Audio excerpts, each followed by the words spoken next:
O podcast que você ouve agora é uma produção da Central 3.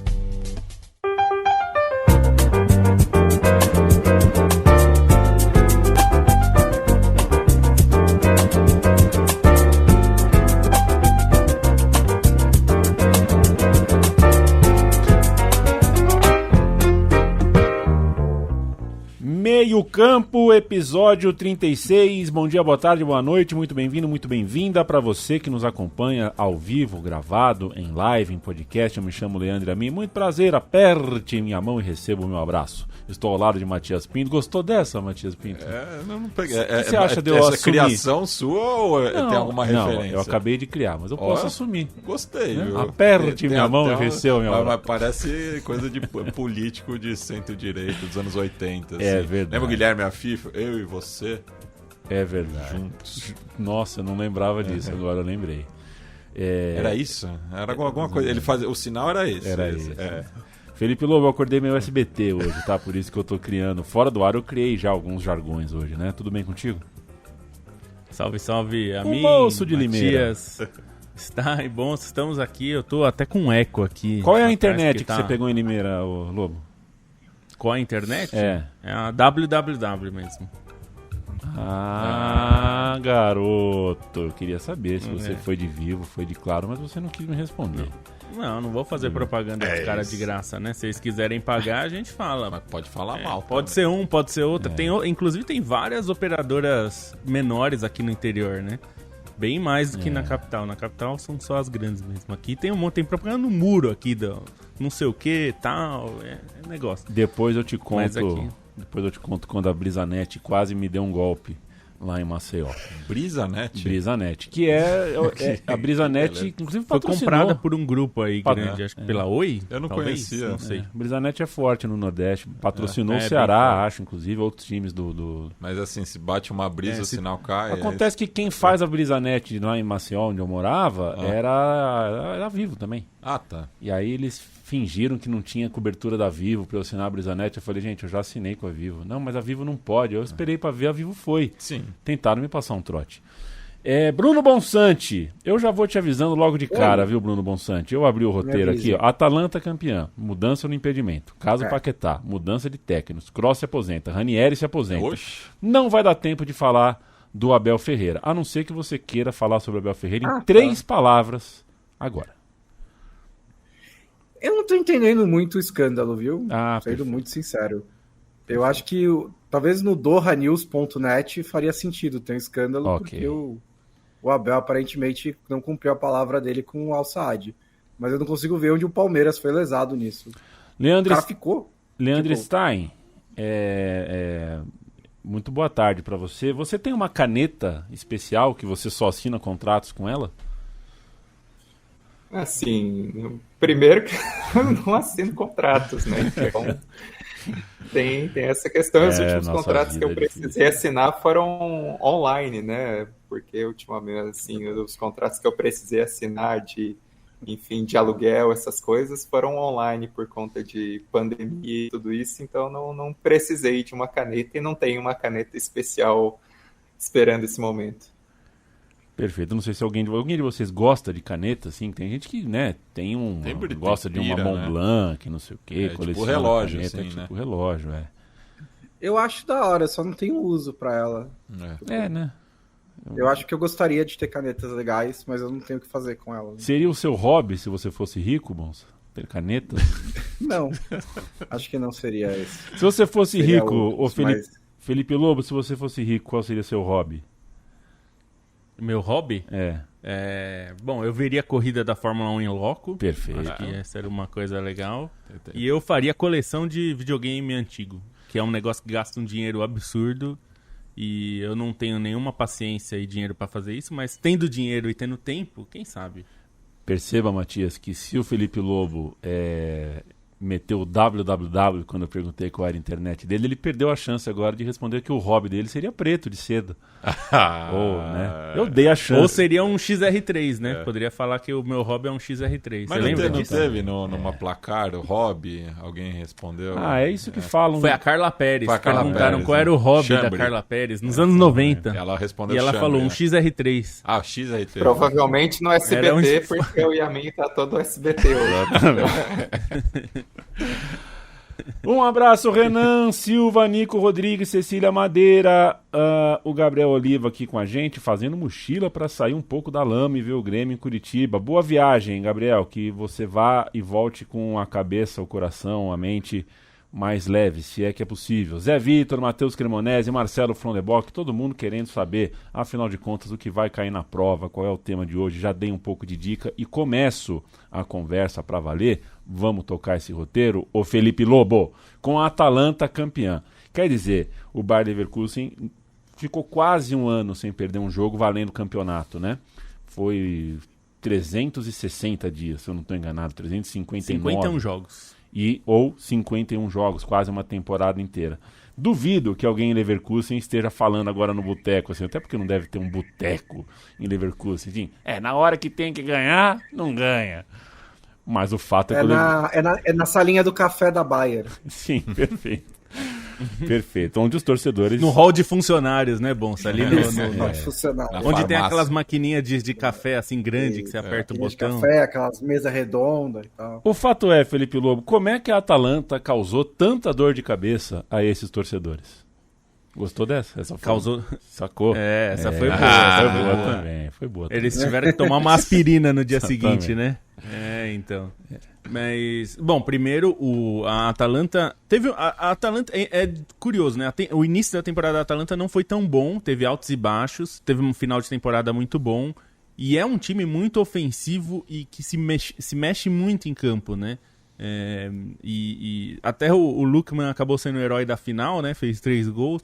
Ele também teve uma temporada assim, não foi uma temporada brilhante, mas ele é um jogador bastante útil, se tornou um jogador importante da Atalanta desde que chegou e acabou colocando o Leverkusen numa situação muito difícil, muito pela pressão que o time faz no ataque. O time faz uma pressão desagradável para o adversário e conseguiu fazer os gols mais rapidamente do que acho que eles imaginavam até e com mais facilidade também. E também tem uma parte do Leverkusen que assim, o Leverkusen jogou mal o jogo, né?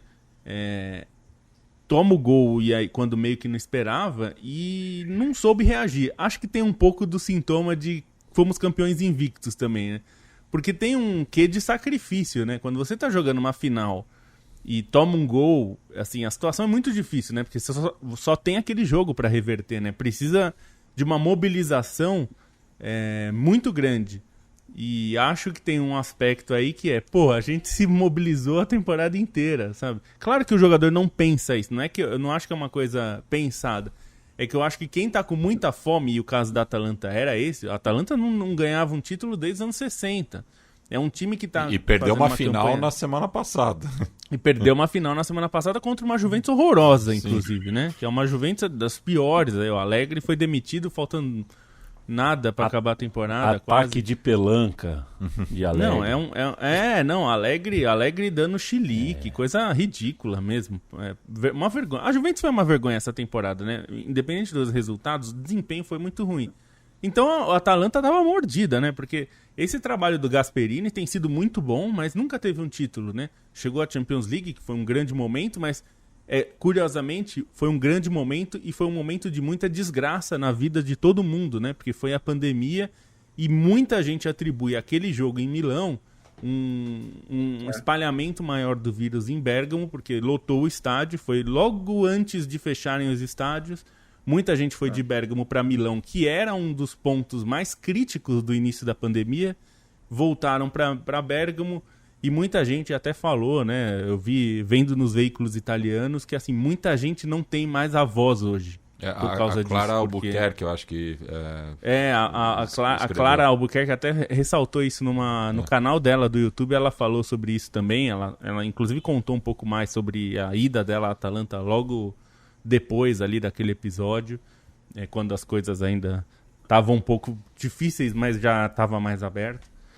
Então, é um título muito significativo porque é um trabalho de persistência da Atalanta. A Atalanta entendeu que aquele era um caminho para seguir, teve momentos de baixa, teve problemas, não mandou o Gasperini embora, muito pelo contrário, deu carta branca para ele reformular o time várias vezes ao longo desses anos. O Lookman é um caso desse, né? Ele pegou um jogador em baixa que vinha... que tinha muito, muito potencial, mas nunca conseguiu atender esse potencial, né? Chegar ao nível que se esperava dele. E na Atalanta ele está sendo um jogador importante. Ele não é um craque. Se quem jogou Futebol Manager e pegou o Lookman no começo da carreira, ele era um wonder boy, né? Assim, era um cara que parecia que ia virar um jogador grande. No fim, ele não virou esse jogador né, grande, ele tem 26 anos. Mas ele se tornou um jogador importante. Quem faz 3 gols numa final europeia, final continental, virou grande. É uma coisa que, assim, ele tá para sempre na história. Então é muito legal. É uma coroação de um trabalho muito bom da Atalanta. E ainda beneficiou a Roma, porque como a Atalanta era a 5ª colocada, iria para a Champions como 5ª colocada, e ganhou a Liga Europa, ela vai como campeã da Liga Europa. Abriu essa 5ª vaga, que necessariamente, nesse caso específico, tem que ser da Itália, porque é vaga por ranking de liga. Por isso que a vaga foi para a liga. Normalmente não acontece isso, né? Eu já até falei isso em outros programas, que a UEFA normalmente tiraria do país para ir para um próximo país no ranking. Mas esse é um ranking de país, né? Já, então não teria como tirar da Itália. Foi para Roma. Loucura, né? Porque até o Torino tem chance agora de ir para a Conference, né? Caso a Fiorentina conquiste a Conference. Se a Fiorentina vencer, vai para a Liga Europa. Vai virar Brasileirão, né? Vai virar o Brasileirão. 9 clubes da Série A vão disputar a competição continental. Eu me pergunto, assim, não tem como codificar direito isso, né? Mas o quanto o Leverkusen se desgastou, né? Buscando esse título invicto da Bundesliga, e o quanto isso pode ter pesado na final contra uma Atalanta que não só tinha mais fome, né? Mas também parecia um pouco mais inteira e pareceu ao longo de todo o jogo. Porque não é que o Leverkusen teve que lutar pelo título invicto, né? Nas rodadas finais. Teve que buscar o resultado mais de uma vez, né? Se não tivesse essa questão, com o título já garantido, talvez não precisasse se esforçar tanto. Então tem esse ponto. E assim, a história do Leverkusen é ótima, é uma das melhores em muito tempo, mas essa da Atalanta também né? Porque esse trabalho do Gasperini, que é um dos melhores dos últimos 10 anos do futebol europeu, parecia ter dado sinais de que estava perdendo fôlego, né? Foram 2 anos em que a Atalanta deu um passo para trás. Ficou fora até de competições europeias, depois voltou para a Liga Europa com um 5º lugar, mas não estava... E acho que até em nível de jogo, né? Não era, porque sempre foi um time muito ofensivo, né? Que encantava muito, fazia muitos gols, e nesses últimos 2 anos deu um passo para trás, inclusive nisso, se tornando um time um pouco mais burocrático. O que é difícil para a Atalanta, porque a Atalanta, eu acho que tem uma semelhança até com o Bayer Leverkusen, que tem que desenvolver seus jogadores, né? Tem que fazer apostas, correr alguns riscos, contratar caras jovens, trazer a galera da América do Sul, tentar pegar um cara mais tarimbado em baixa, e vende muito, né? Uma rotatividade muito grande de elenco. Toda temporada tem 2 ou 3 jogadores importantes sendo vendidos. Na última não foi nem o caso, vendeu o Rogeland, né? Que só tinha ficado 1 ano lá por quase 80 milhões de euros, e aí deu para fazer bons investimentos. Mas ter conseguido dar essa volta por cima, e foi meio que clicando de repente, né? Porque no começo da temporada não estava parecendo que ia ser uma Atalanta desse nível. E aí no meio da temporada embalou e fez uma campanha maravilhosa na Liga Europa. Foi muito bem na Série A também. E aí conquistou esse título agora, que é o primeiro título do Gasperini e que é a representação física, né? O troféu é a representação física do trabalho que o Gasperini faz à frente da Atalanta. Ele deu uma resposta meio cifrada sobre se vai continuar ou não, né? Aparentemente o Napoli está interessado nele, mas se for esse o fim, eu acho que foi um final muito digno e muito adequado para a história que o Gasperini construiu em Bergamo.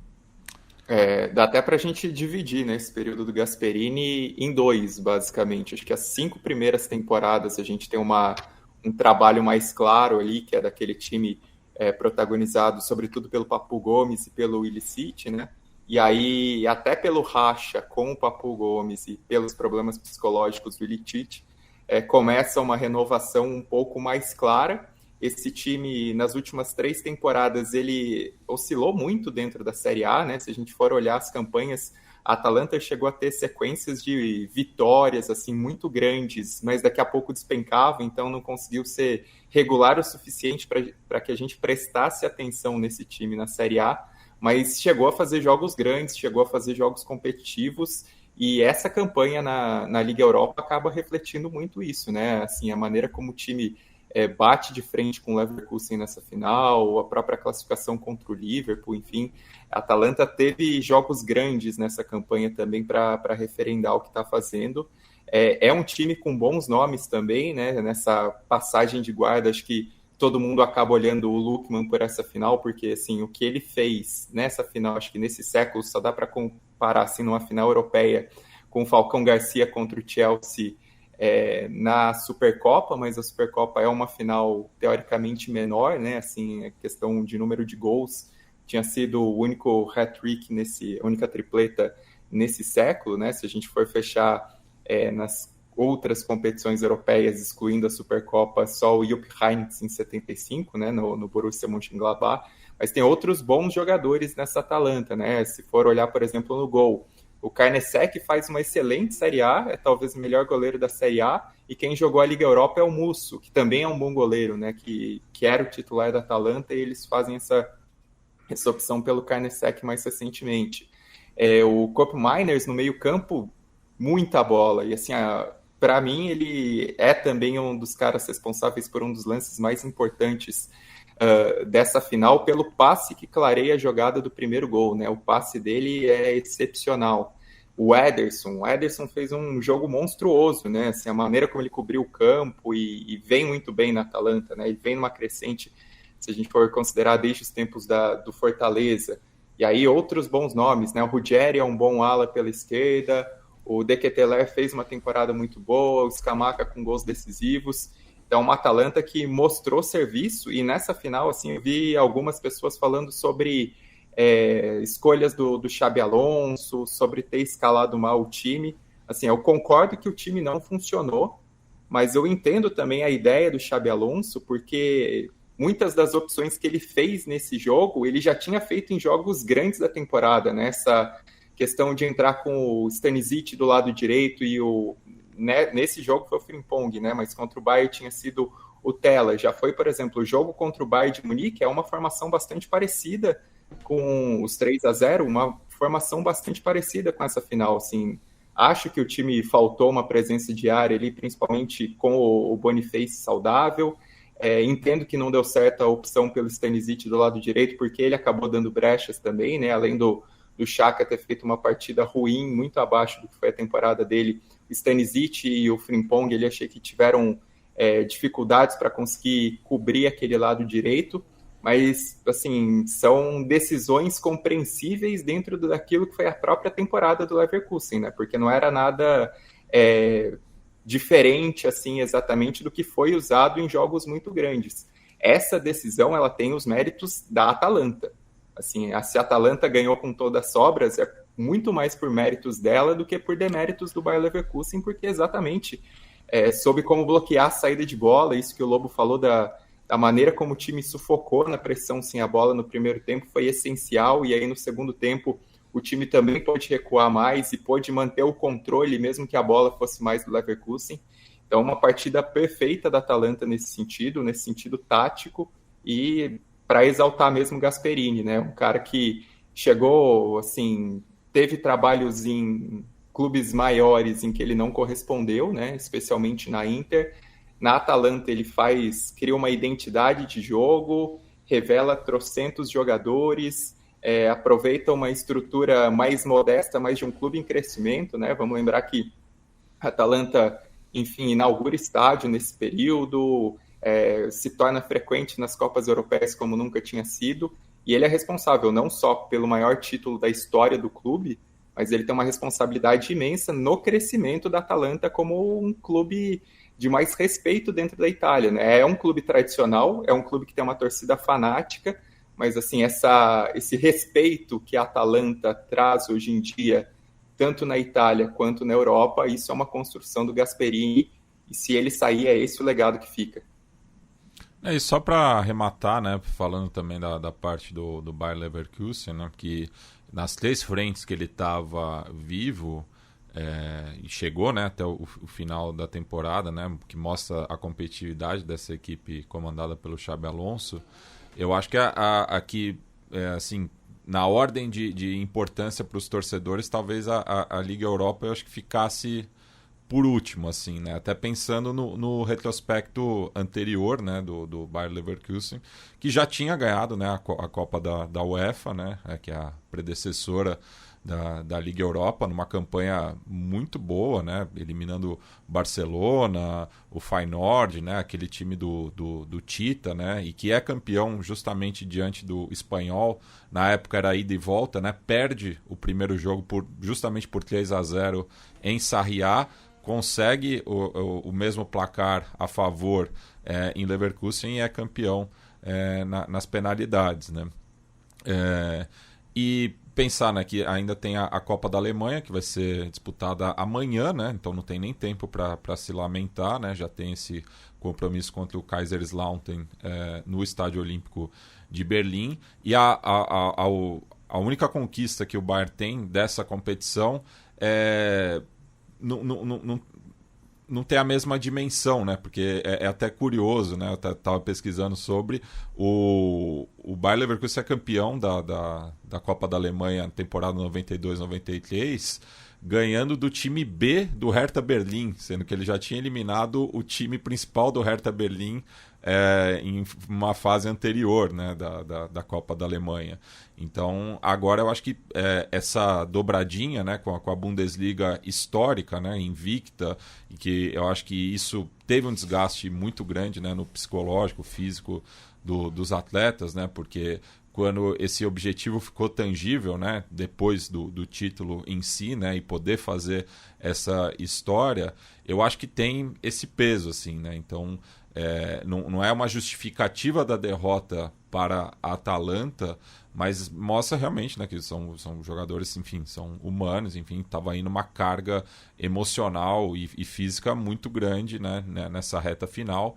Então tem agora essa possibilidade de coroar essa temporada mágica com a dobradinha. Então acho que já virou a chave, né? Eu acho que a ressaca do título invicto passou, da perda da Liga Europa, mas tem agora essa possibilidade, né, de ser campeão da Copa da Alemanha amanhã.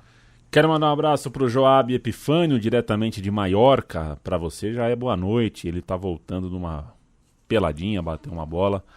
Tá com a gente, Cauê Nunes, um abraço. E quero mandar um abraço também para o Renan, que diz assim, Bruno Bonsante: Leandro e a mim começa o programa falando que o roteiro está muito grande. No minuto seguinte ele pergunta: Bonsa, você teria canetas se pudesse? Eu te digo o seguinte, Renan. Ele tem um ponto aí, né? Ele tem um ponto, mas o que eu te diria é que eu prefiro saber, às vezes, se as pessoas teriam uma coleção de canetas do que saber a opinião delas sobre o Borussia Dortmund. Às vezes eu prefiro. É importante, as duas coisas é importante. Um pouquinho de carne, um pouquinho de salada. Por que não? Daqui a pouco a gente vai falar também de Momento KTO, mas antes disso vamos falar, passar, né, rapidamente, porque é um tema chato e um tema que ainda vai ser, né, falando do impedimento, né?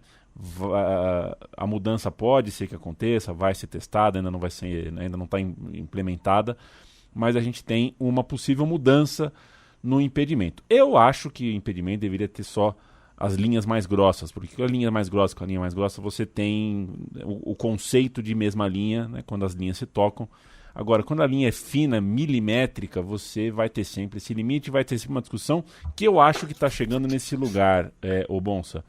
Impedimento, aonde é o limite do impedimento, está virando uma questão de gosto, não uma questão esportiva.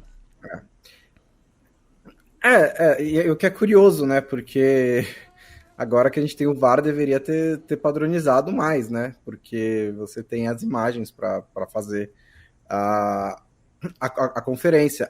Assim, eu não sou absolutamente contra essa mudança de regra, que não é uma mudança ainda, né? Mais um teste. Eu acho que tudo bem testar. Eu acho que a gente está com alguns problemas hoje em dia em relação ao impedimento, não só... mas, em geral, por causa do VAR mesmo, principalmente, acho que tem a questão da percepção do público, de quem está vendo o jogo, do espectador, versus a rigidez da linha, que eu acho que não é a mais importante, não é o problema mais importante, não é o mais relevante, mas acho que é um pouquinho, né, de ter a percepção do cara em posição legal, mas na real ele está impedido. Não é a mais importante, mas acho que é uma questão. Eu acho que a questão principal para mim é a quantidade de gols que você não consegue comemorar, né? Porque você tem que esperar a checagem do VAR. E a maioria desses é por causa de impedimento. Então, talvez isso diminua, eu não sei, porque talvez os jogadores, com essa mudança de regra, comecem a se posicionar mais à frente, e aí todos os gols continuam sendo duvidosos também. Então, assim, eu não sou contra de antemão, né?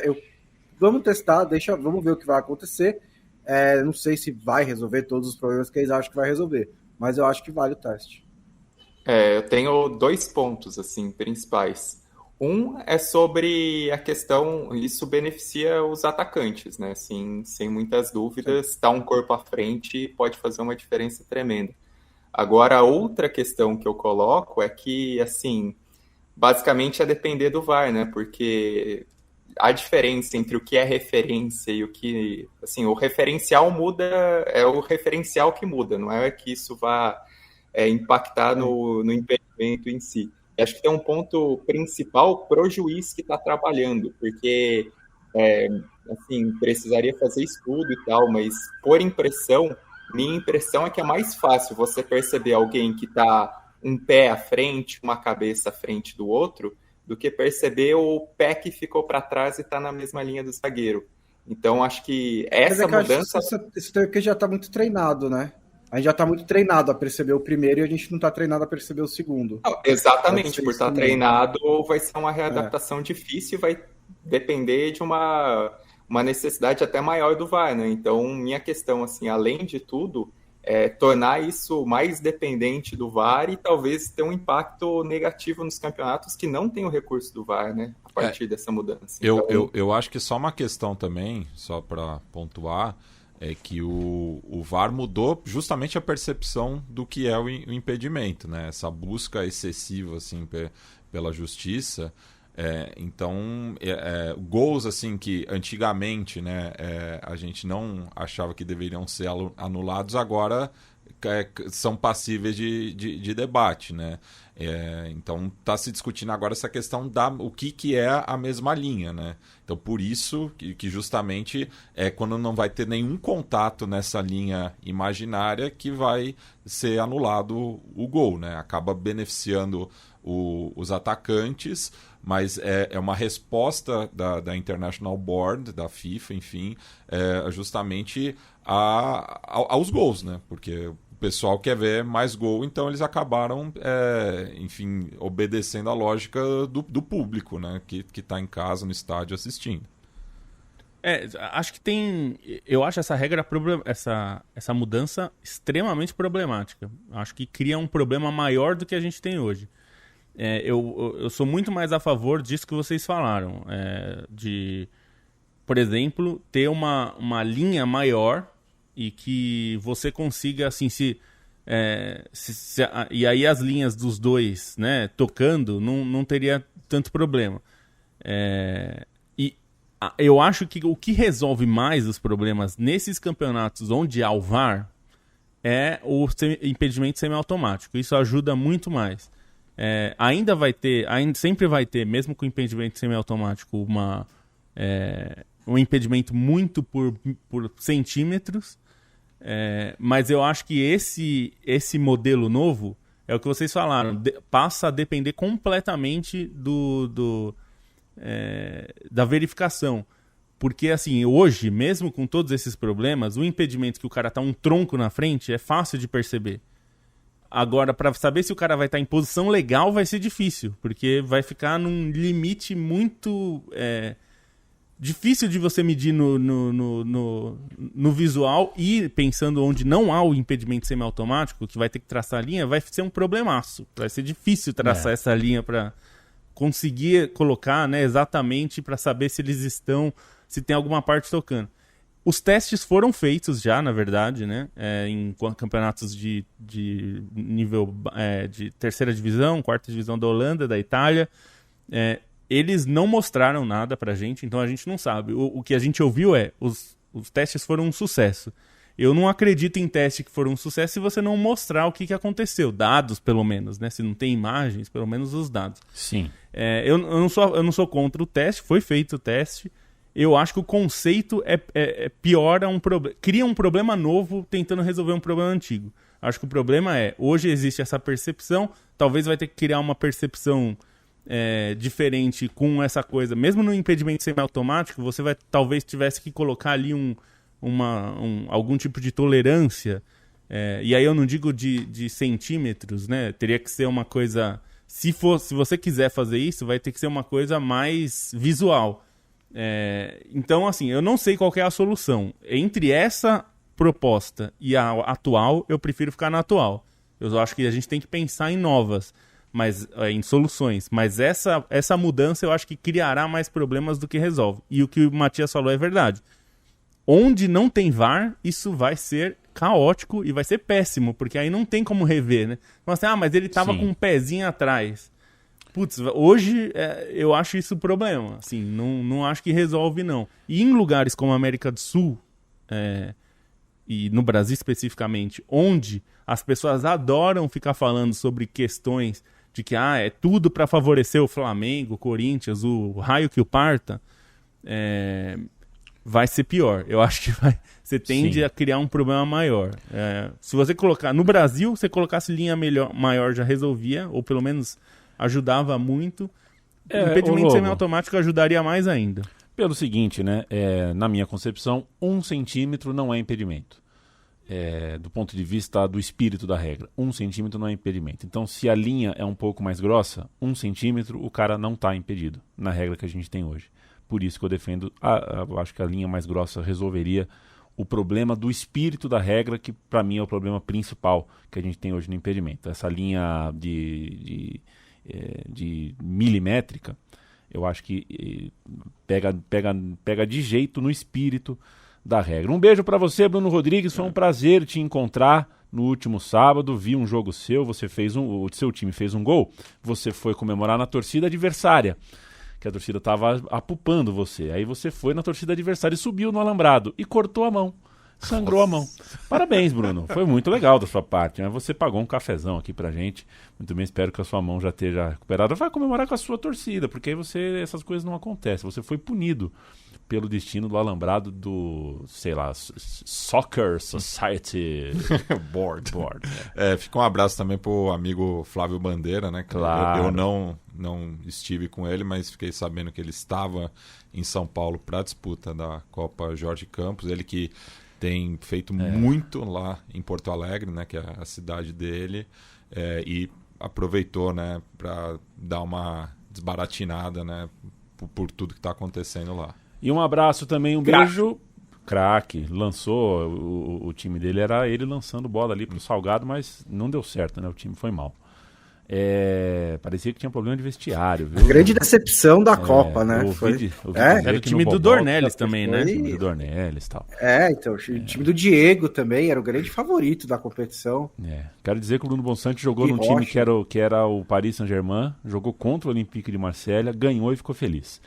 O time da KTO mora... O jogo que meu time ganhou. O time da KTO tá no Rio Grande do Sul, são gaúchos, né? O CNPJ aqui no Brasil tá lá no Rio Grande do Sul. Então, quero mandar um abraço, parabenizar o time, as lideranças da KTO, porque nessa semana prestaram contas aí à sociedade, mostrando doações, mostrando os tipos de ajuda que ofereceram, porque um site grande como é a KTO contrata gente, tem bastantes empregados e mexe de alguma forma com o comércio, porque são brindes, são fornecedores, é uma porção de coisa ali que eles detalharam. Parabéns para o time da KTO e obrigado por patrocinar, por apoiar a comunicação independente da Central 3, do podcast Meio Campo. KTO.com é o endereço, mcampo é o cupom se você for fazer o seu primeiro depósito lá para fazer apostas esportivas. Se for fazer apostas esportivas, faça só para se divertir. Não faça por vício, não faça embriagado, não faça desatento, não faça de forma inconsequente, não use um dinheiro que você não pode gastar. E ouça Bruno Bonsante e Felipe Lobo toda sexta-feira aqui dando uma dica, né? Eles dão uma dica para ver se você no fim de semana ganha uma moeda. Começa contigo, Felipe Lobo. Vamos lá.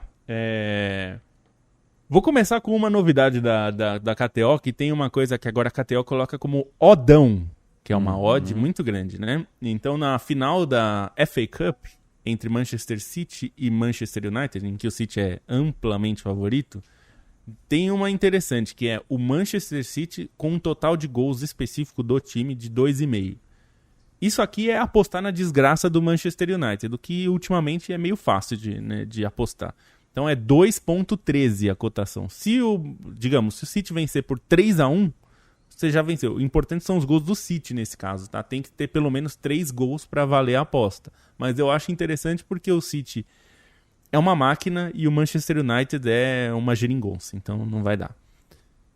Bom, é claro que eu falei isso e o United vai ganhar nos pênaltis, né? Vai ser um negócio não loucura, vai dar! Vamos usar isso, o Ten Hag usando no vestiário, né? Assim. A segunda dica, Empoli e Roma. A Roma empolgadíssima, né? Fechando aí a temporada na Itália. Vai pegar o Empoli. A vitória da Roma tá pagando 3,75. Eu achei um pouco demais. A Roma, eu acho que vai entrar motivada para ganhar o jogo. E... enfim, empolgada ali e tudo mais. Pode ser a despedida do Lukaku, né? Não se sabe se o Lukaku vai ficar ou não vai. De novo, né? Novela Lukaku é toda temporada, né? É um saco. Cara, difícil, hein? Lyon e PSG vai ser o último jogo do Mbappé com a camisa do PSG. Se ele jogar, né? Mas eu imagino que joga, é uma final. Final da Copa da França. Um gol do Mbappé a qualquer momento paga 1,60. Eu aposto que o Mbappé mete uma caixa aí nesse jogo, porque, né? Primeiro que ele mete muita caixa, apostado. Mas segundo porque é uma final, né? É o último jogo do PSG, Stade de France, bem observado. Macron na arquibancada, aquelas coisas, né? Ele vai, sei lá, levantar uma bandeira da França, vai ser aquela coisa. Bruno Bonsante. Então são essas 3. Esse jogo eu pensei mais em gol do Lyon, porque achei que eu tive mais ou menos o mesmo pensamento tanto na Copa da Inglaterra quanto na Copa da França.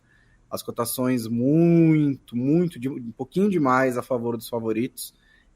E o PSG não é um time super confiável e o Lyon teve um segundo turno muito bom. Então acho que um gol do PSG, e aí eu peguei ambos marcam, né? Que é uma aposta que eu não gosto muito, mas acho que nesse caso vale a pena porque aumenta bem a odd só do gol do Lyon pelos 2 gols, um do Lyon e um do PSG a 1,66. Então, acho que está praticamente apostando que o Lyon vai fazer um gol e que o PSG vai fazer um também, que eu acho que é mais provável. E aí eu teria que discordar, né, meu amigo Felipe Lobo, porque na Copa da Inglaterra não é que eu acho que o Manchester United vai ser campeão, mas eu acho que é 8,50 para o United ganhar esse jogo num derby, numa final de campeonato, é muita coisa, né? É muito alta. Então dá para pegar um gol do Manchester United, um golzinho só, pode perder por 7-1. Né, pode fazer o gol do Oscar a 1,62. Eu acho que é uma cotação que tem mais valor ali. E no campeonato italiano tem Genoa e Bolonha, né? E é uma situação curiosa porque tá muita coisa decidida já na Série A, mas eu acho que o Bolonha tem aí um incentivo, né, a ser terceiro colocado, né, a terminar o mais alto possível. E vai pegar um Genoa que está no meio da tabela sem tantas aspirações. Então, e tá pagando 2,42 pro Bolonha ganhar esse jogo. Pode ser a despedida do Thiago Motta, vai saber. Então acho que pode ser uma cotação interessante. KTO.com, um beijo, um abraço pro time da KTO. Se for fazer apostas esportivas, considere fazer naquela casa que apoia a comunicação independente que você ouve, os podcasts que você ouve.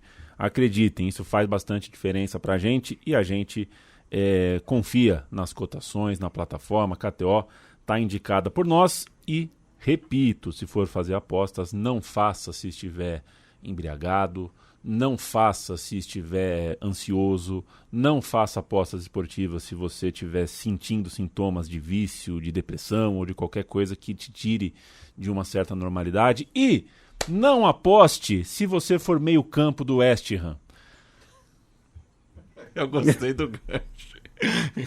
E não aposte no site da... Se ele tivesse sido isso que ele fez, né?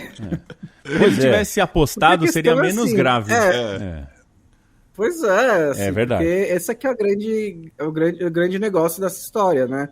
Porque a gente teve o caso do Fagioli, a gente teve o caso do Tonali, a gente teve o caso do Toney, que são jogadores que, basicamente, assim, eles apostaram em jogos de futebol que eles não poderiam, apostaram em jogos do próprio time, nunca para o time deles perder, né?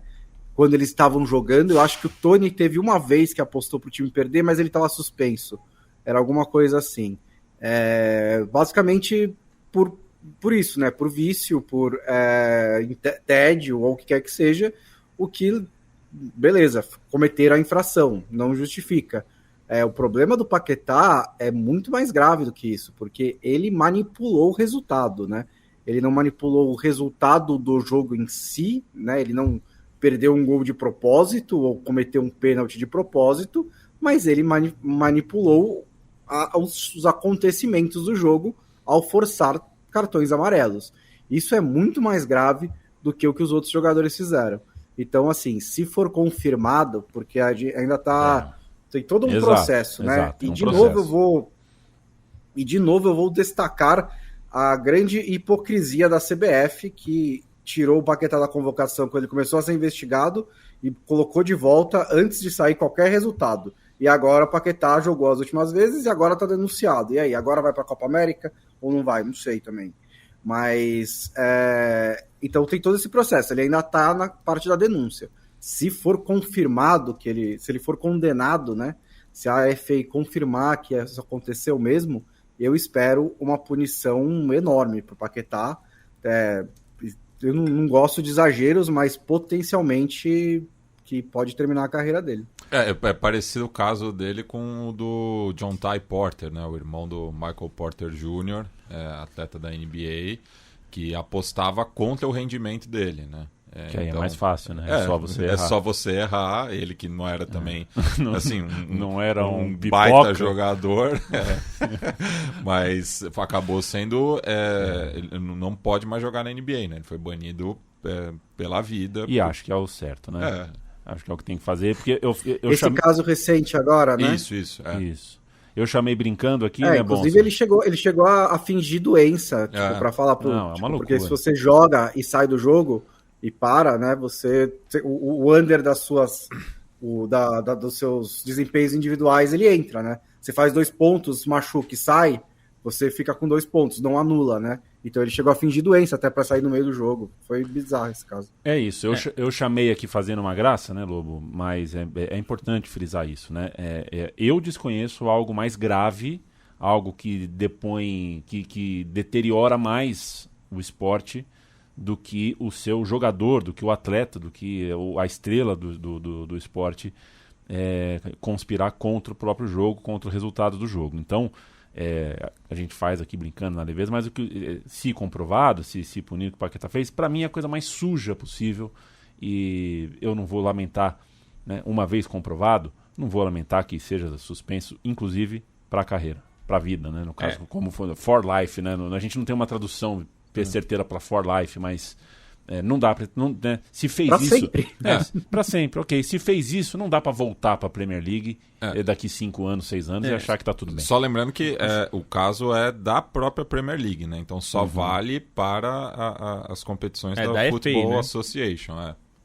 Da FA. Só para explicar, né, assim, talvez tenha alguém que não sabe exatamente o que aconteceu.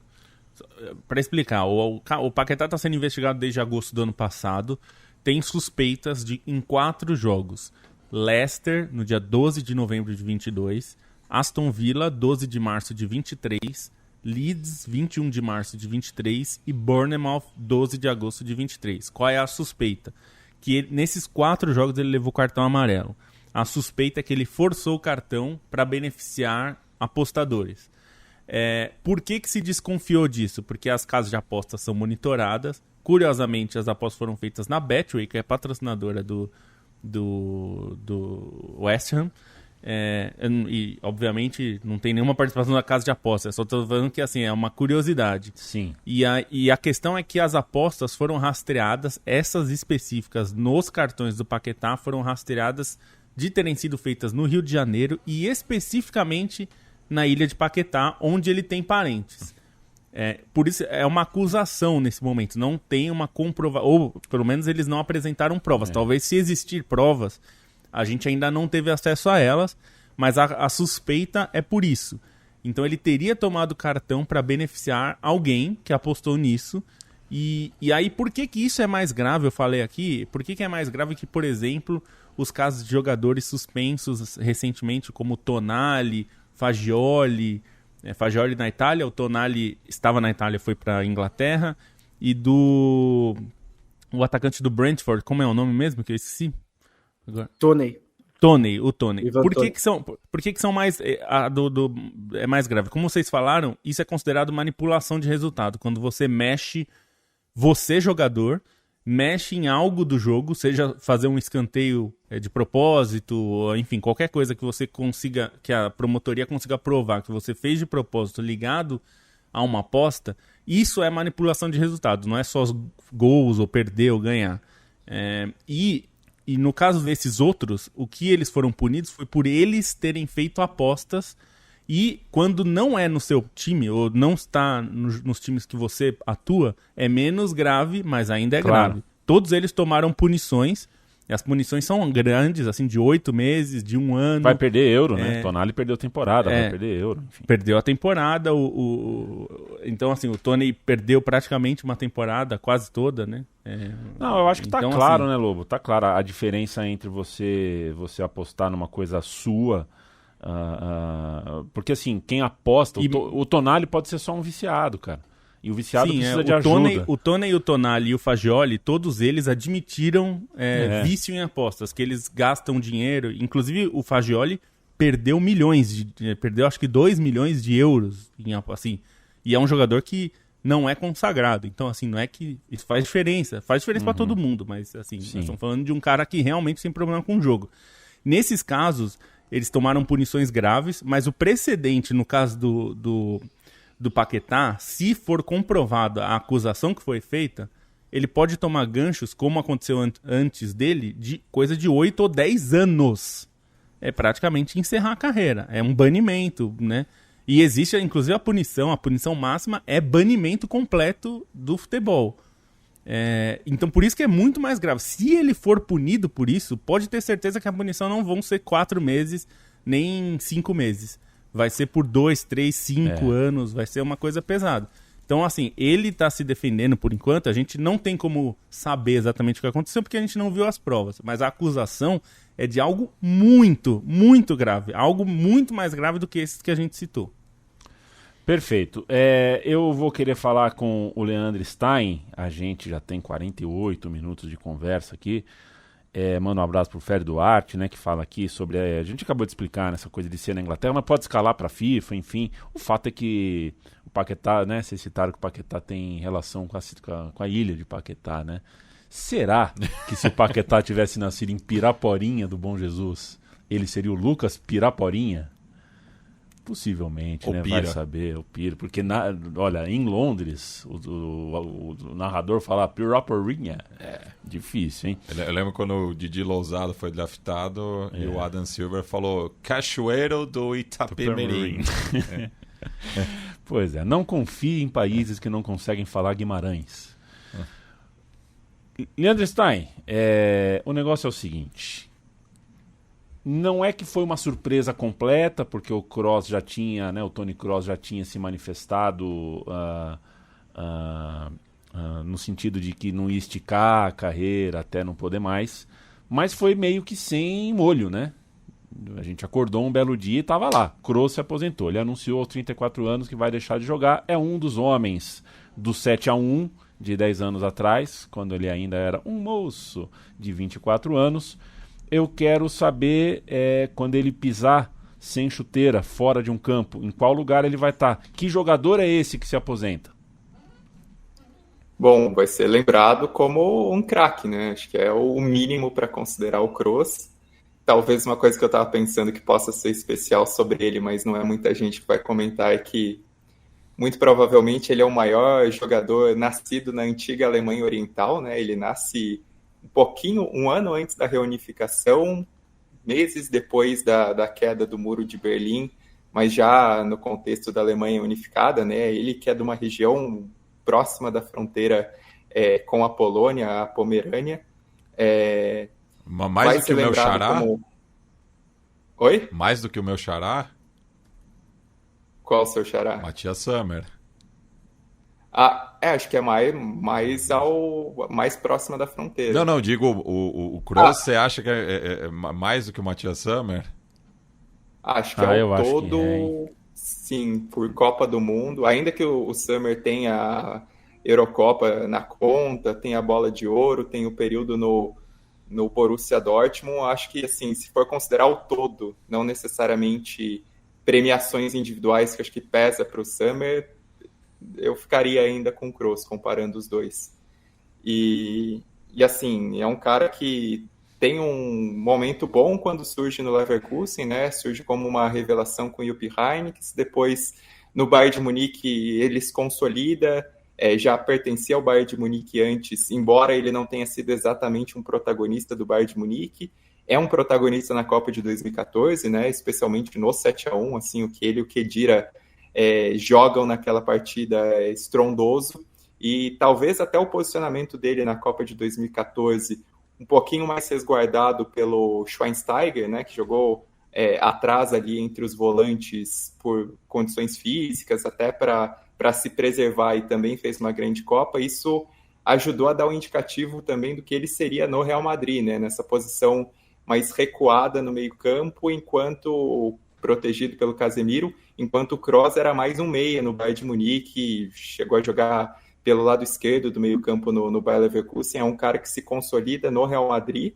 Sim, a importância dele é inegável, especialmente no período das conquistas da Champions, né, durante o tricampeonato, depois do título insano mais recente em 2022. E nesse momento, né, ele até talvez seja o momento de maior protagonismo dele no meio-campo do Real Madrid, né? A temporada dele é excepcional, porque o Modric sai um pouco de cena com as próprias questões físicas, por estar muitas vezes revezando com o Kroos no time, e aí ele toma mais esse protagonismo nessa temporada, e justamente agora ele anuncia essa aposentadoria, né? Não digo que é algo surpreendente, exatamente por isso que você falou, Yamin. Em vários momentos ele já dava o indicativo que não ia arrastar a carreira dele por muito tempo, e até pelo posicionamento dele, né? Tantas vezes ele se coloca de maneira contundente e tem pensamentos assim que acho que diferem da maioria dos jogadores, e às vezes colocava isso, né? Não dava essa impressão. Mas, por outro lado, ele também se mostrava incomodado quando colocavam ele na mesma categoria do Modric, no sentido de os dois estão se aproximando do final da carreira, porque o Modric já está com 38 anos, né? 5 anos mais velho que o Kroos. Então, existia essa questão, 38 ou 39, agora esqueci, mas são 5 anos de diferença entre os dois. E o Modric é 85, o Kroos é 90. O Kroos é 90, isso. E acho que de janeiro de 90 até. E existia essa questão que ele às vezes se mostrava incomodado, até para discutir em relação à renovação de contrato, em continuidade dele no Real Madrid, mas aí ele toma essa decisão no momento em que, enfim, ele sempre também mostrou essa propensão a querer encerrar a carreira no Real Madrid, encerrar a carreira em alta, e vai ter essa oportunidade, além de uma final da Champions, uma Eurocopa em casa, né, que também pode ser um momento muito marcante. Ele voltou para a seleção por parecer confiar nesse projeto do Julian Nagelsmann, né? Ele ainda fica no início do Hansi Flick, disputa a Eurocopa, mas não fica para a Copa do Mundo de 2022. Aí agora ele parece que retoma um pouco de confiança e também retoma a consciência que esse pode ser o grande finale da carreira dele, né? Embora o Kroos ele tenha ascendido na hierarquia da seleção da Alemanha e tenha feito boas competições individualmente na Eurocopa de 2016, ele foi muito bem. Na Copa de 2018, apesar do desastre todo, tem aquele jogo clássico contra a Suécia que ele joga demais. Mas parece que agora também é um momento importante dele, não só pela qualidade técnica, mas também pela liderança, né? Acho que é o momento também mais incontestável da liderança dele na seleção da Alemanha. Essa oportunidade numa Eurocopa em casa, ele avaliou como algo poderoso, assim, para colocar esse ponto final na carreira, e é um cara que, assim, regularidade dele é excepcional, né? Até a revista Kicker colocou que o Kroos é um cara sem auge, porque é difícil apontar qual é o auge dele no Real Madrid, né? Qual é o principal momento, e concordo com isso, embora talvez na memória coletiva esse último momento pode ser o principal, exatamente por ele se destacar mais no meio-campo, por ter uma final de Champions, que pode ser o 5º título dele no Real Madrid, o 6º no total, e ter essa Eurocopa dentro de casa também. Perfeito. Só rapidinho, a gente aplaude muito, né, jogador que é super ambicioso, que busca várias marcas, jogar o máximo que puder, mas eu acho legal também, e quero aplaudir quando um jogador só fala, quer saber? Deu. Tenho 34 anos, muito dinheiro e conquistei todos os títulos possíveis. Acho que é uma paz de espírito muito, muito admirável também.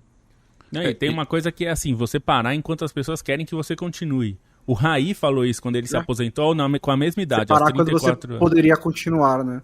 Ele se aposenta aos 34 anos, em 2000, o Raí, ele falou exatamente isso. Quando você falou, por que você não joga mais? Ele falou, eu quero me aposentar quando as pessoas ainda querem que eu jogue. Porque senão daqui a pouco vão estar pedindo para eu parar de jogar, porque, né, você vai ficando mais velho. E eu achei um ponto de vista interessante. Você mantém ali a sua imagem também, né, melhor e tal. E para caras consagrados como ele, realmente, por que ele vai se desgastar? Muita gente vê, inclusive, o exemplo do Modric, né, que se tornou reserva essa temporada, e acho que ele não quer, o Kroos não quer se tornar aquele jogador que vai entrar de vez em quando, né? Enfim, acho que faz parte também. Para alguém que jogou nesse nível, você não quer jogar num nível menor, né? E não necessariamente num time pior, mas sendo um jogador menos importante, né? E curioso pensar que do 7-1, ele e o Schürrle também, né? Se aposentou muito cedo, né? Até com menos, acho que com 32, né? Os dois que marcaram 2 gols naquela tarde em BH. Obrigado pelo cafezão, geral, né? Cecília Madeira agradeceu a companhia. Nossa, a gente que agradece a companhia sua, Cecília. Valeu demais, um abraço para todo mundo que passa uma hora aqui, que faz uma pergunta, que faz um comentário ou que ouve depois de maneira gravada e não consegue trocar essa ideia, ter essa interação. A gente está na reta final. Segunda-feira a gente pode falar mais detalhadamente sobre a bomba que vem da Catalunha, né? O Xavi, que foi confirmado, renovou, fica, agora vai sair Pochettino no Chelsea, mas um técnico não pode esperar até segunda-feira para ser citado, Bruno Bonsante. Então o meu tchau vai com uma introdução aqui, um arrivederci, um obrigado, um grazie mille para Claudio Ranieri. Um técnico muitas vezes subestimado, um técnico que ficou em alguns momentos sem mercado e teve de fato fases ruins na sua carreira, mas que conseguiu acolhimento nos seus lugares de raiz, e isso conta muito, e conseguiu possivelmente o maior feito do século, pelo menos em um campeonato de pontos corridos no esporte bretão. Vou dizer, acho que na maior parte das vezes ele não era nem subestimado nem superestimado, ele estava estimado na medida correta, né? Acho que ninguém nunca achou que, assim, quando ele perdeu para Zilias Farrell, ele teve poucos defensores ao redor do mundo, né, que diziam, não, o Ranieri é um ótimo treinador, é muito bom, mas acho que no geral ele sempre foi considerado um bom treinador, né? Ele teve uma carreira muito longa e acho que é curioso também a quantidade de chances. Ele teve algumas chances, né, em clubes bem grandes. Ele tem uma carreira muito associada à Fiorentina, né? Tem também a Roma, também algumas passagens pela Roma que foram interessantes. Mas acho que tem duas coisas principais, acho que dá para tirar na carreira do Ranieri, né? Acho que uma é que ninguém fala mal dele, né? Não tem uma pessoa que fala, não, o Ranieri fez não sei o quê. Ele parece ser um cara muito querido, e é claro que o título pelo Leicester, que é a maior zebra pelo menos dos últimos 30 anos, né, assim, no futebol mundial. E a maneira como aquele título teve muito a ver com ele, né? Acho que não foi tanto uma questão tática, mas como ele conseguiu conduzir a temporada. A tática ajudou bastante, mas como ele conseguiu conduzir a temporada de uma temporada inesperada e muito difícil, que era tipo em que momento eu começo a acreditar que a gente vai ser campeão inglês, né? Eu lembro que quando chegou acho que janeiro ou dezembro, ele ainda estava falando, nosso objetivo é não ser rebaixado no campeonato, né? A gente está faltando aí uns 2-3 pontos aqui, e depois, vamos tentar brigar pela Champions League, então acho que sempre com muitos pés no chão, né? E surfando naquela onda, ele teve o grande momento da carreira dele, que me deixa feliz, porque ele parece ser um cara legal. E depois disso, acho até que emendou alguns bons trabalhos, inclusive esse no Cagliari agora, né? Em que sobe para a primeira divisão, consegue se permanecer. Eu acho que ele foi correto na Roma, né? Também, quando assumiu ali meio que interinamente esses anos recentes. Ele não conseguiu dar o salto de treinador que esboçou depois do título pelo Leicester, né? Acho que teve ali um buzz em que ele poderia ter conseguido alguns cargos, mas acho que ele não estava pronto. Ele não tinha capacidade para isso. Mas os últimos trabalhos dele achei que foram legais e se despede um personagem bem interessante.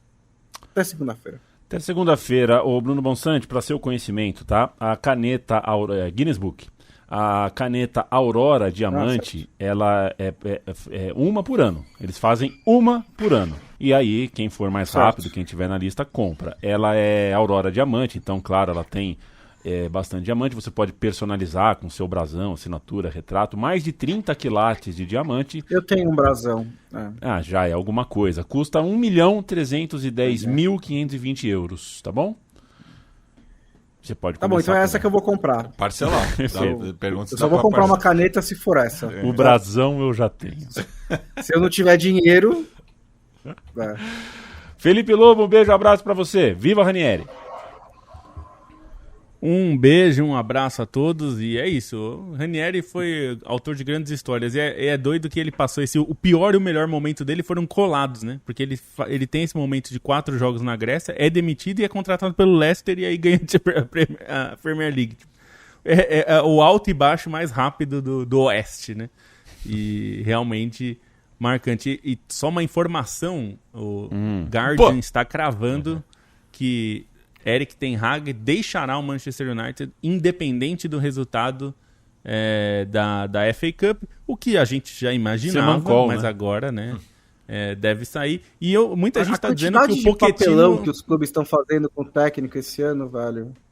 Então, e aí estão dizendo que agora pode ser o Pochettino pode se tornar uma alternativa, já que ele deixou o Chelsea, né?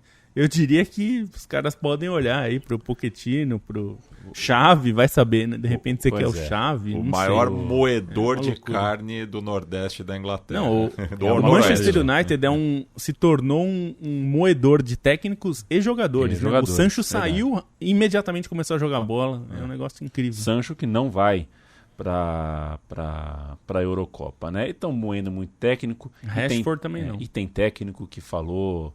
Ontem parecia o Rolando Lero, viu, o Matias Pinto? Porque técnico sai, técnico volta, mas técnico assina pré-contrato aqui e ali também, né? Abel Ferreira, você assinou? Eu fui criança na infância, aí na adolescência eu era um jovem, o meu primeiro emprego foi num trabalho... O capitão do meu destino. O capitão do meu destino, a âncora da minha nau, e a minha primeira filha era uma mulher, e eu casei com a minha esposa. Cara, assim, responde a pergunta, cara. Se não tem resposta, não responde. Se ele não tivesse assinado, ele já tinha falado. Eu vou só deixar isso. Mont Mystery Masterpiece. Essa tá só 650 mil euros, tá? Se vocês preferirem. Ela é mais de boa. Ela é mais de boa. E ela tem um negócio que vai saber o que é, né? Mas ela é toda chumbada em cabochão. O que seria um cabochão? Dona Bela, você já assinou um contrato com um cabochão. Um beijo, Leandro Stein. Um beijo.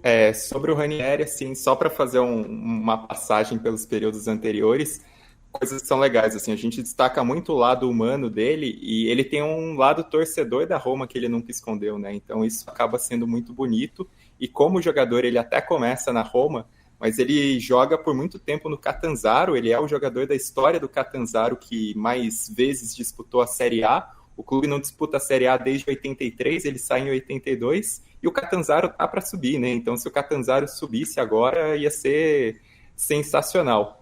Dos períodos do Ranieri como técnico, é interessante também que nas maiores oportunidades dele, ele acaba não correspondendo, né? Ele chega a treinar a Juventus, chega a treinar A própria Roma, num período forte no final da década de 2000, né, na virada de 2000 para 2010, mas ele não consegue grandes resultados, né? E aí a grande passagem dele é pelo Chelsea entre 2000 e 2004, ele é o primeiro treinador do período Abramovich e leva o time para a Champions e chega longe na Champions, né, numa semifinal, eliminando o Arsenal nas quartas de final, mas ele não tem a grife do Mourinho, né? E aí o Mourinho era até um rival ácido do Ranieri, criticava muito o Ranieri, e o próprio Mourinho se amoleceu em relação ao Ranieri, especialmente nos últimos anos, né? Especialmente nessa passagem pelo Leicester, que é muito legal. E uma coisa assim do Ranieri é que ele é um treinador de reconstrução, né? Ele é muito querido pelas torcidas também, por ter realizado trabalhos de reconstrução em diversos clubes, e assim que ele se projeta, porque no Cagliari ele leva o time da terceira divisão para a Série A no início dos anos 90, e aí o Cagliari tem um momento bom na Série A no início dos anos 90, em que disputa até Copas Europeias. Depois ele vai reconstruir o Napoli no período pós-Maradona, tem uma passagem relativamente rápida, mas tem uma temporada de quarto lugar em 91-92 que melhora o resultado anterior. Depois ele vai para a Fiorentina, tem grandes resultados na Fiorentina, inclusive conquistando o acesso da Série B para a Série A, né? E aí chega a ser disputar título de Copa Itália e tudo isso, é campeão da Copa Itália com a Fiorentina, então tem essa questão. No Valência, ele pega e conquista a Copa do Rei, depois do Valência ficar quase 2 décadas sem conquistar título nenhum, em 99, e inicia um período forte do Valência também, né? O período do início do século, aí consagrado com Hector Cooper, com Rafa Benítez. E por último, lembrar também que ele é o treinador que leva o Mônaco de volta para a Ligue 1, né? O período que o Mônaco passa pela segunda divisão francesa, e aí começa a ter o início do investimento russo, né, do Rybolovlev Lev, também é o Ranieri que conquista esse acesso e leva o Mônaco, inclusive, a um vice-campeonato antes de assumir o Leicester, né? Então, são vários trabalhos para serem lembrados do Ranieri e várias formas dele ser lembrado também como um treinador muito querido. Cláudio Ranieri ou Lorissandre, diz o Nico Rodrigues. Ele ouviu o meu time de botão, provavelmente saiu ontem, sobre o Juventude de 98-99. Ranieri, né, companheiro? E um abraço pro Juliano Branquinho, que meteu o Google, né? Um cabochão é uma pedra preciosa, moldada e polida, não afacetada. Se foi facetada, não é cabochão, senhores. Um beijo pra você, Matias. Um beijo. Você sabe, o meu primeiro emprego foi numa papelaria, né? Ah, que legal. E eu namorei durante muito tempo com uma lapiseira Faber-Castell alemã, né? A original. Foi um bom namoro, Matias? Foi um bom namoro. Eu levei, 9 anos pra comprar ela. Porque era cara. Ah, perfeito. Mas eu tenho até hoje. Eu tenho 2, inclusive.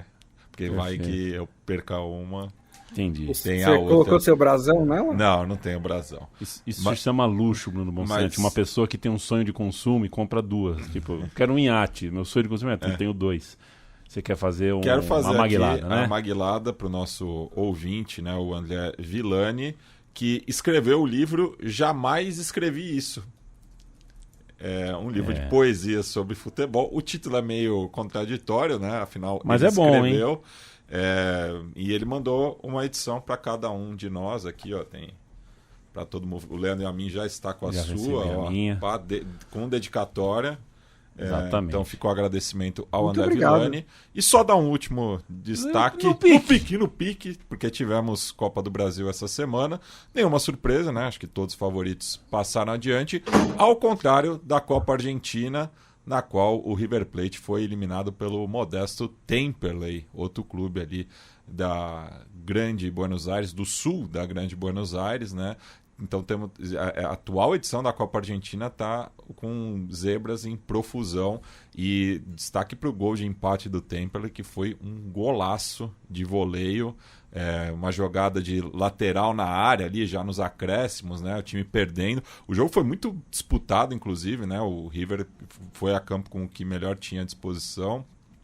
O jogo foi lá e cá, o Temperley criou várias chances de gol, mas o gol do Temperley foi um golaço, então vale a pena assistir. Então fica aí esse destaque e até segunda-feira que vem, a partir das 17 horas. Se Deus quiser, o homem lá de cima, o papai do céu, o cara lá de cima, como diria a Xuxa, ou o papai do céu, eu não sei se os mais jovens já estão entendendo, porque eu acabei de meter uma maguilada, tá perdendo, as pessoas já não devem saber o que é uma maguilada, né? Dona Bela, né? Acabei de soltar um Dona Bela. O Rolando Lero. E caiu a ficha. Caiu a ficha, né? Tem um monte de coisa. Rebobinar. Sabe como chama? Eu vou pra Floripa amanhã, né? Sabe como chamava, né? Ficha telefônica em Floripa? Não. Pastinha de prosa. Muito bom. E sabe como é que chama pulga em Santa Catarina? Como? Não chama, ela vem sozinha. Eu caí nessa. Essa você caiu de boa, porque eu conhecia. Você caiu de boa, porque essa é o tipo da piada que o seu Zeca deve ter feito a sua infância inteira. Um beijo, seu Zeca, o pai de Matias, que se tornou o neto, o avô de Martim Cazu. Exato. Que é um baita de um cargo também. Joguei bola ontem com o Martim Cazu lá embaixo, pensei, puta, vou atrapalhar a gravação do xadrez verbal. Que bom que não ouvi. Gente, valeu demais. Hoje até andamos aqui um pouquinho. Hoje eu tô paz e amor. Fomos com 1h10, mas é porque... Você tá benevolente. Benevolente. É que a pauta mas tava boa. Os últimos 10 minutos foi happy hour também, né? Aí foi o Ranieri. O Ranieri merece, né? Pois é. Valeu, gente. Grande abraço. Fiquem com Deus e cuidem-se bem. Tchau, tchau.